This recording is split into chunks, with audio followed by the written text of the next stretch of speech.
What's up, you guys? This is Adam Gillespie with Rancid and Sweaty Calves coming at you with yet another video. And I couldn't help but cover this because I saw this on the real BBC yesterday as I was watching it on the live stream. They covered this article, and I found it very, very interesting and worthwhile talking about the nerd rage that tricks us into defending Amazon. From the left comes a franchise, from the right comes a dude who is cursed, writes Lota Ayana Harry Ryan. That's definitely the name. I'm totally pronouncing it correctly. And here we have the title picture. Now we're going to go down. And I just want to start by saying, we all know that there are some crazies out there, but when I found out about this person and their views based off of one person covering something in their homes, it was insane.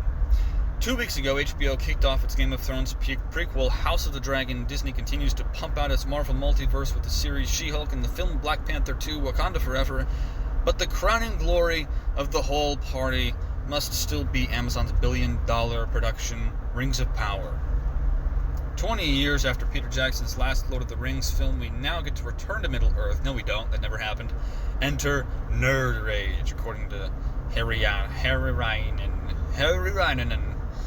Nerd Rage is a type of content storm that occurs on social media when a global entertainment giant releases a new franchise, preferably based on 50-year-old comic books or century-old fantasy books.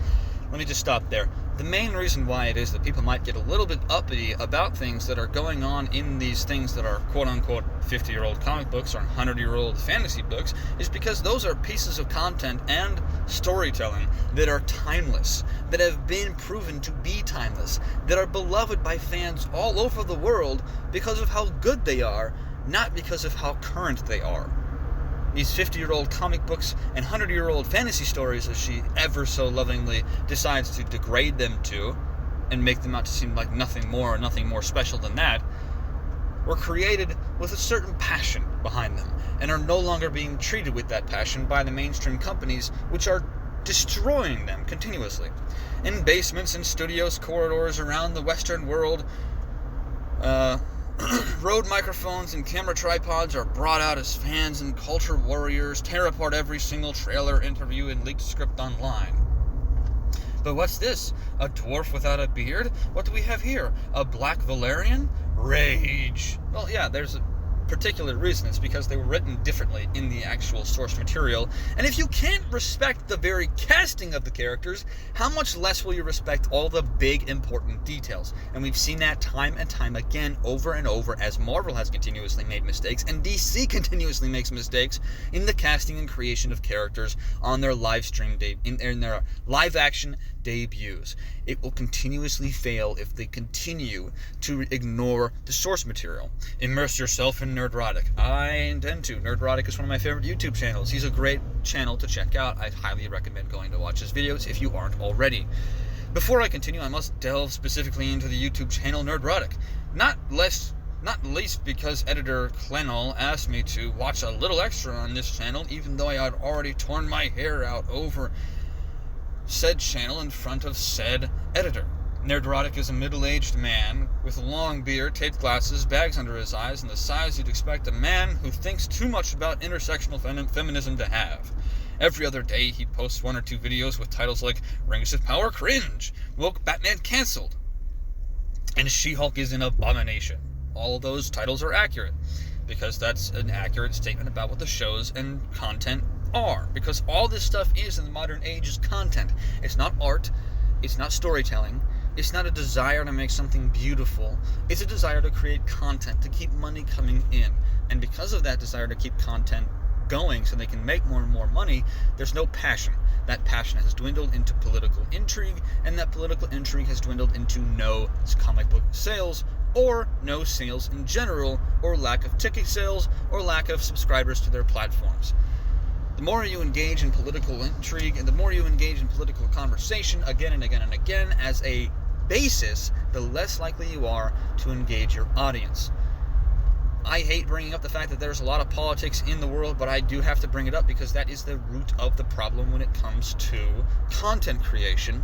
It is too political. Nerdrotic has renamed the Marvel Cinematic Universe, abbreviated to MCU, the MCU. And his strongest argument against Rings of Power seems to be that it made up fan fiction, and just that, Anatar Sauron looks too hunky. That was never anything that Nerdrotic said. Nerdrotic never said that Anatar looked too hunky. In fact, I'm pretty sure he said something along the lines of he looks like a little femboy. When for once he is positive about something on a streaming service like the new House of Dragon, the clip still opens with a so-called satirical masturbation marathon that mocks other Game of Thrones channels on YouTube. So let me just start by saying this. Why is it that you decide you're going to neglect the fact that he actually praised the show Game of Thrones House of the Dragon, but that goes against your previous statement that, oh man, the Valerian, people hate it because he's black. No. People were skeptical because it was a complete disregard of what the casting of the character was in the story previously. But they made it work within the show, and that's why it is that Nerdrotic didn't have a problem with it. But you probably didn't care to actually check the details of situations, did you, Mrs. Nirnahainen and Virnahainen, Varnen, whatever your name is? Perfect for the algorithm. The point of channels like Nerdrotic, a channel with 500,000 subscribers on YouTube standards, is that he is perfect for the algorithm. No, he's not. People who actually call out bullcrap on YouTube are typically not pushed forward by the YouTube algorithm. It's actually people who praise the continuous content creation of the mainstream media and don't actually have any balls to stand up for what they believe in that get more and more content pushed out on the YouTube algorithm. Me, as a simple Swedish-ish girl with no interest in MAGA hats or conspiracy theories, gets him up all the time. That's a confusing statement. And then I really have to emphasize that the most extreme thing I see on YouTube is some fin clipper video that I mostly I stick to historical sewing, diorama building, and speech synthesizers that read out relationship dramas from Reddit. Well, that's your main problem. You're getting a bunch of crap. Algorithms are closely held trade secrets for Google, which owns YouTube, Facebook, and Twitter because they control our entire user and thus purchase an ad viewing behavior. The details are shrouded in Hellcrux. I don't know. Horcrux obscurity, but can be summed up in the simplest form like this. People act on emotions, especially anger. Emotions keep people, so the algorithm rewards your outburst of anger. Let me stop there and give my thoughts on that comment. Again, anger on YouTube is a great way to get your content forgotten. When you are angry and passionate about something, YouTube often doesn't give a crap.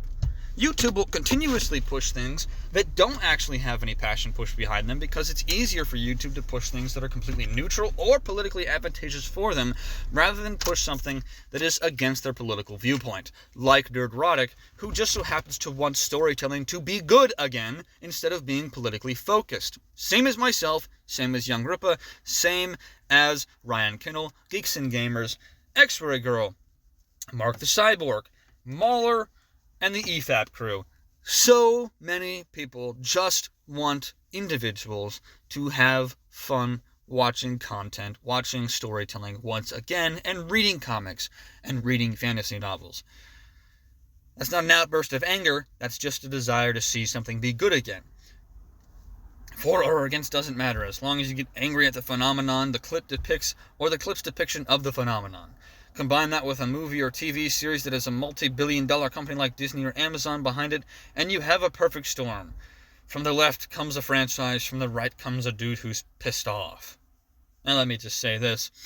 You just admitted that the left is creating storytelling, and the left, being the one controlling the majority of content creation in the world today, is probably pushing their political agenda on things, don't you think? Time to put one and one together and create two. Simple as that. Progressivism is progressive in nerd rage. Suddenly, as a progressive, you find yourself in a nerd rage of your own, tricked into defending slave-driving companies like Amazon, celebrating mediocre TV shows as the most groundbreaking feminism seen since Judith Butler's Gender Trouble. This is despite the fact that it would actually be more woke if the dwarf women were allowed to have their authentic beards. Yeah, it would, probably, according to the left, but they didn't do that. I wonder why. Maybe it's because they're freaking lazy. And the girl Hulk can talk about the female wrath all she wants. There won't be any feminist statement until Disney's horny executives dare to release a female Hulk who is as ugly and terrifying as her cousin. Now I'm going to stop there. They tried the whole ugly and terrifying She-Hulk in the comics, and it failed miserably because people don't want to see an ugly and terrifying She-Hulk. They want to see She-Hulk as she was originally depicted in the comics, which is a very beautiful, attractive character. Now let's go back to the second paragraph under the progressive in nerd rage section of this article, where it says, she was tricked into defending slave-driving companies like Amazon, celebrating mediocre TV shows as the most groundbreaking feminism seen since Judith Butler's Gender Trouble. And we have to completely retract what she just said. She literally just made the claim that she was tricked into supporting slave drivers because she didn't like some guy recording about content and storytelling in his house. What the heck, dude? These people are insane. It gets worse and worse the more you think about it.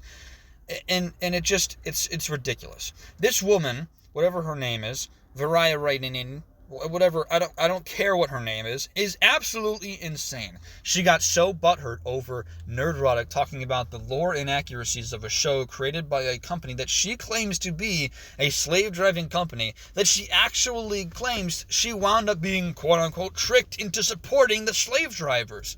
What in the world is wrong with you? If you legitimately are that weak-brained that you wind up supporting a company that does something that is antithetical to what you believe is good and true, then you are the problem, not Nerdrotic. Simple as that. And it's the same problem throughout every facet of the world in the modern era today when it comes to media and content creation. Storytelling has gone down the drain of political intrigue and political ideology over that of creating a story that is just flat out good, regardless of what your political ideology may be. And that's going to do it for this video. If you guys enjoyed it, make sure to leave a like, comment down below your thoughts, share this video out there with your friends, subscribe and hit that bell notification icon so you don't miss a single video that I upload, and make sure to check me out on all my different socials. I hope you guys have a great day and a great rest of the week.